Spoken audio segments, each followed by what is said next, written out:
আমরা যে নেতৃত্বের এতদিনের যে দীর্ঘ আন্দোলন এবং সংগ্রাম, সেই আন্দোলন এবং সংগ্রামের যে আমাদের ফসল, যে আমরা রাজনৈতিক হাতিয়ার হিসাবে আমরা রাষ্ট্রীয় ক্ষমতা পেতে চাই, এইটা আমাদেরকে পৌঁছে দিতে হবে বাংলাদেশের 16 কোটি মানুষের কাছে। সেই 16 কোটি মানুষের কাছে আমরা যখন মেসেজটি দিতে পারবো, তখন আমরা জানতে পারবো, বুঝতে পারবো যে না, মানুষ আমাদের কাছে এসেছে, মানুষ আমাদেরকে আস্থা এনেছে, মানুষ আমাদেরকে বিশ্বাস করেছে। এবং যখন এই 16 কোটি মানুষ আমাদেরকে আস্থায় নিয়ে আসবে, আমাদেরকে বিশ্বাস করবে, তখন বাংলাদেশ জাতীয়তাবাদী দলকে তারা ভোট দেবে এবং রাষ্ট্র ক্ষমতা নিয়ে আসবে। এবং রাষ্ট্র ক্ষমতা আসার পরে দেশনায়ক তারেক রহমান বলেছেন যে যতগুলো আমাদের অসমাপ্ত কাজ রয়েছে, সেই অসমস্ত কাজগুলো আমরা সমাপ্ত করতে পারি আর না পারি, আমাদের একটি জায়গা থেকে শুরু করতে হবে। আমরা এবং শুরু করে আমাদের অর্থনৈতিক খাত হোক, আমাদের শিক্ষা ব্যবস্থা হোক, আমাদের কৃষি ব্যবস্থা হোক, যে সমস্ত প্রক্রিয়া রয়েছে সেই সমস্ত ব্যবস্থাগুলো আমাদেরকে যেতে হবে। আজকের যুক্তরাজ্যে আমি সুদূর প্রবাসে রয়েছি, আজকের যুক্তরাজ্য 70-77 বছর লেগেছে এখানে স্বাস্থ্য কাজকে পুনর্বাসন করতে। সুতরাং আমরা পুনর্বাসন করতে পারবো না কেন? আমাদেরকে পুনর্বাসন করতে হবে, আমরা পুনর্বাসন করতে চাই, আমরা পুনর্বাসন করতে পারবো। সুতরাং আমাদেরকে পুনর্বাসন করতে হলে আমাদের সেই জায়গায় যেতে হবে। আমাদের সেই জায়গাটি হলো কি, আমাদের সেই দেশের মানুষ, সাধারণ খেটে খাওয়া মানুষ। এই সাধারণ খেটে খাওয়া মানুষ যেমন ধানের শীষের প্রতি আস্থা রয়েছে, বিশ্বাস রয়েছে, শ্রদ্ধা রয়েছে, সুতরাং সেই জায়গা থেকে আমাদেরকে এগিয়ে যেতে হবে এবং আমাদেরকে মা মাটি মানুষের কাছে আমাদের যে শপথ রয়েছে, এই বাংলাদেশের যে অখণ্ডতা রক্ষা, এই বাংলাদেশের যে স্বাধীনতা সার্বভৌমত্ব আমাদের রক্ষা, সেই স্বাধীনতা এবং সার্বভৌমত্ব রক্ষা করে আমাদের এগিয়ে যেতে হবে। এবং আমাদের আগামী দিনের যে প্রত্যাশা, সেই প্রত্যাশা রক্ষা করার জন্য আমাদের এই দেশের 16 কোটি মানুষের যে প্রত্যাশা, সেই প্রত্যাশা আমরা যদি পূরণ করতে পারি, তাহলে আগামীতে আমরা রাষ্ট্র ক্ষমতা যাব। আর এই দেশের মানুষের যে সমস্ত চাহিদা, মানুষের যে সমস্ত অভাব অনটন সমস্যা, সেইখানে আমরা হাত দিতে পারবো এবং বাংলাদেশকে একটি সুখী সমৃদ্ধশালী রাষ্ট্রে পরিণত করতে পারবো। এই প্রত্যাশা করে আমি এখানে কথা শেষ করছি।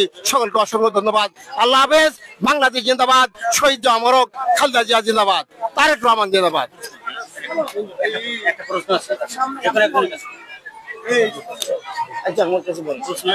এই যে আজকে যে মহানগর সম্মেলন অনুষ্ঠিত হচ্ছে, এই সম্মেলনে আপনাদের কর্মী সম্মেলন কতটুকু সফল বলে আপনারা মনে করেন? আমরা মনে করি যে গণতান্ত্রিক প্রক্রিয়া এবং ধারায় আজকের এই মহানগর দ্বিবার্ষিক সম্মেলন অনুষ্ঠিত হতে যাচ্ছে।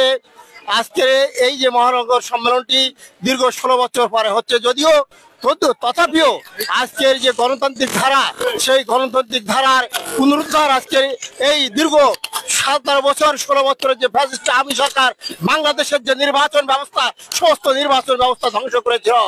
আজকের এই অন্তর্বর্তীকালীন সরকার আসার পরে বাংলাদেশ জাতীয়তাবাদী দল আবার নতুন করে স্বপ্ন দেখছে যে আজকের বাংলাদেশের কি গণতন্ত্র উদ্ধার করা যায় এবং গণতান্ত্রিক প্রক্রিয়াটি আজকের আমরা দলের বিরুদ্ধে চর্চা করতে চাই। এবং তার কারণে আজকের মহানগরে আজকের এই যে ভোট, এবং ভোটে আমি মনে করি যে আজকের যে নেতৃত্ব, আজকের শফিক আলম অ্যাডভোকেট শফিক আলম মানা এবং শফিক আলম তুহিনের নেতৃত্বে আজকের যে মহানগরের যে ভোট হতে যাচ্ছে, এবং এই ভোটে যে স্বাচ্ছন্দ্য রব এবং উৎসব মুখর পরিবেশ, তাতে করে আমরা বলতে পারি যে শতভাগ আজকের এই মহানগর কমিটি এবং ডেলিগেট কাউন্সিলর যারা এসেছে, তারা আমি মনে করি আমার সঙ্গে একমত পোষণ করবেন যে আজকের এই মহানগর সম্মেলন শতভাগ সফল এবং সার্থক হচ্ছে এবং তারা যোগ্য নেতৃত্ব এই কাউন্সিলর এবং ডেলিগেটের মধ্য দিয়ে তারা বেছে নেবেন, এই প্রত্যাশা আমি করি। আমি অ্যাডভোকেট জিএম আব্দুল সত্তার, সভাপতি বাইকগাছা আইনজীবী সমিতি। আমি বাইকগাছা আইনজীবী সমিতি দ্বিপুরের 5 বারের সভাপতি ছিলাম এবং সাবেক আমি বর্তমান নির্বাচিত সভাপতি, আমি 6 বারের নির্বাচিত সভাপতি।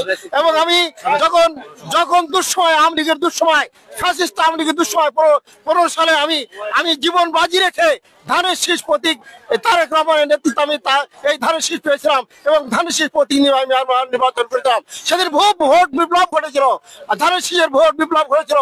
আমাকে সমস্ত মানুষ, আম জনতা আমাকে ভোট দিয়েছিল, কিন্তু ওই ফ্যাসিস্ট আওয়ামী সরকারের দুঃশাসনে ফল বিপর্যয় ঘটে দেওয়া ছিল, যা যে আমাদের জয় না হওয়া সত্ত্বেও আমাদের ফলটিকে অন্য আমার বিপক্ষের যে নৌকো মার্কার প্রতীক ছিল তাকে নির্বাচিত ঘোষণা করা ছিল। সেটা আমি বলতে চাই যে আমি ফ্যাসিস্ট সরকার আমলে কোনো নির্বাচন হচ্ছে না, তারা মিড নাইট নির্বাচনের তারা বিশ্বাসী, এবং যে কারণে আজকের যে অহংকার পতনের মূল, সেই অহংকার পতনের মূল সেটি সংঘটিত হয়েছে আজকের এই আওয়ামী লীগের আওয়ামী লীগের উচ্চ পর্যায়ের নেতৃত্ব এই শেখ হাসিনা এই দেশকে পালিয়ে গেছে। আজকে বাংলার মানুষ তাকে আস্থা রাখেনি, বাংলার মানুষ তাকে বিশ্বাস করে না, যে কারণে তাকে পালিয়ে যেতে হয়েছে। কতজন মতো আমরা পাইকগাছা পৌরসভার এবং পাইকগাছা উপজেলা বিএনপি থেকে আমরা অন্তত পক্ষে 4 থেকে 500 নেতৃবৃন্দ আমরা আজকের মহানগর কমিটিতে এসেছি, ডেলিগেট হিসাবে এসেছি এবং আমন্ত্রিত অতিথি এসেছি এবং সমর্থক নেতা কর্মী যারা রয়েছে তারা এখানে এসেছেন।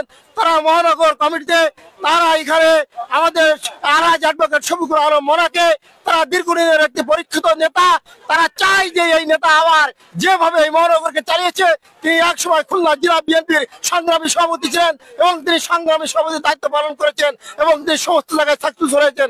আমরা আশা করি তিনি আবারও এই নেতৃত্বে আসবেন, এই আশাবাদ ব্যক্ত করে আমি আর কথা এখানে শেষ করছি। সকলকে